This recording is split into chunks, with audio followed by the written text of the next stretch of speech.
things like open borders, etc. You say, are they stupid? They're not stupid, but they are, I think, really maybe trying to destroy our country because there's no other reason for it.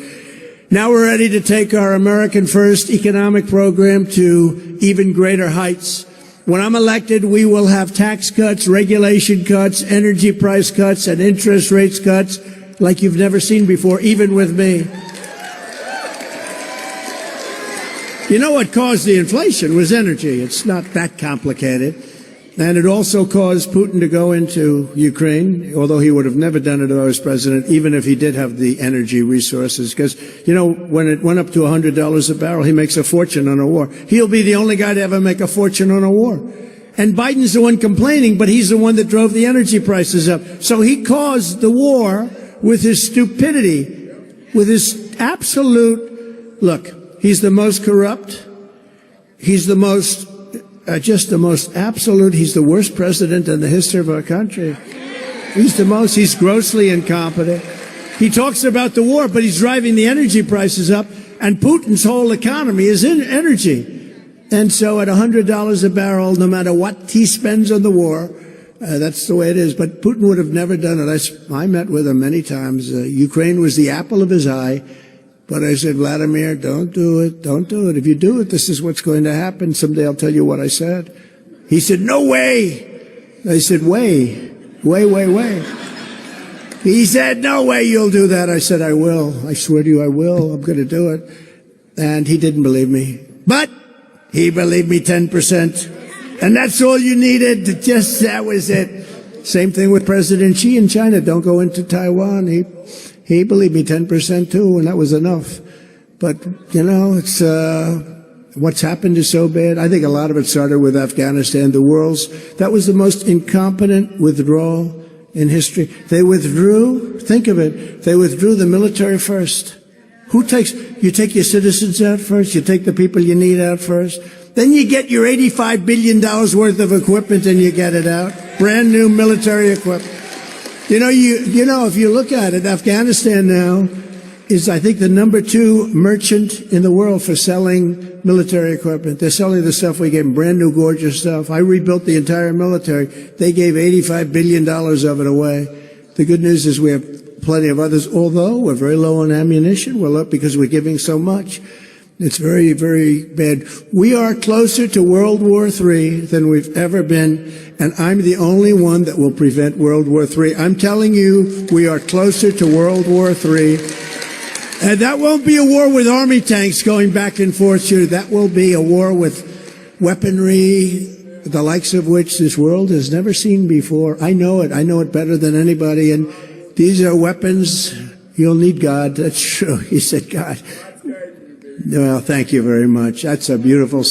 He said, God gave me to you. How nice is that? Oh, I like this man.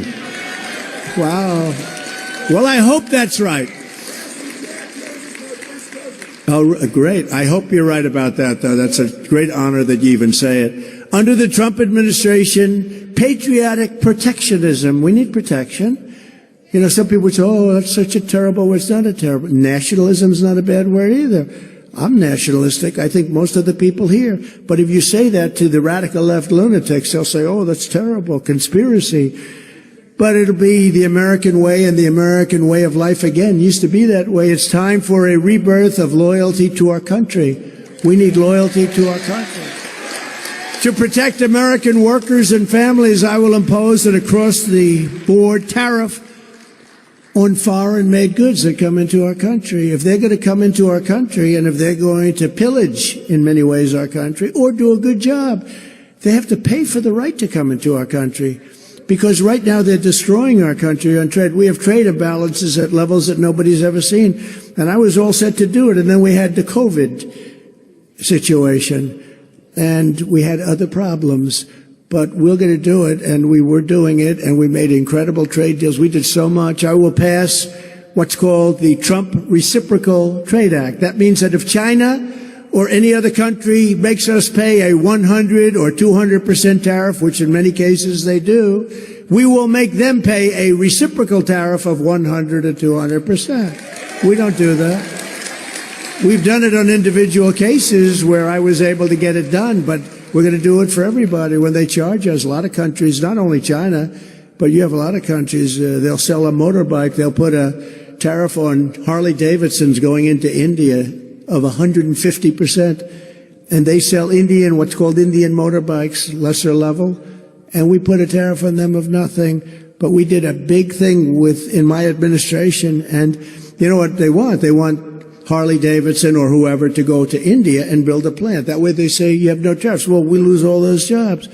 So we're gonna hit them very hard. Everybody, we're gonna hit them very hard. Reciprocal trade. They put it on us, we put it on them. One of two things is going to happen. We'll collect a lot of money, and that's fine, and so will they. Or they'll drop the tax, and we'll drop the tax, and it's simple. You don't have an accounting problem. And as tariffs go on foreign countries, they go up, taxes go on American workers and small businesses and middle-class families will come way down as we do this, because all of this money that will be taken in, all of these jobs that will be taken in, you know, when you do that, you're going to be opening up plants here and all over the United States. And that's what China did, and they still do. Didn't work as well with us because I put a very big tax on their cars, tremendous tariff, 50%, because everybody was moving to China to build their plants. And then they'd sell back into the U.S., and we wouldn't even charge them. So we changed it around a lot. But now we're going to finish it with I call it the big daddy, reciprocal trade. I will revoke China's most favored nation. So they get a favored nations. That means they get the whole world, because they say we're a developing nation. You know what? If you look at some of our cities and everything else, we're a developing nation too. Our cities are in bedlam. We're more of a developing nation than they are. They don't have the problems that these Democrat mayors and governors have, where they've destroyed their states and they've destroyed their cities. I will revoke China's most favored nation trade status, and we will impose stiff penalties on China and other trade abusers. We have tremendous trade abusers. They think we're so stupid. They look at this guy Biden. He doesn't know where the hell he is. He can't put two sentences together. He can't get off a stage. There's a stair right there. I never understand. He's always looking around. Where do I go?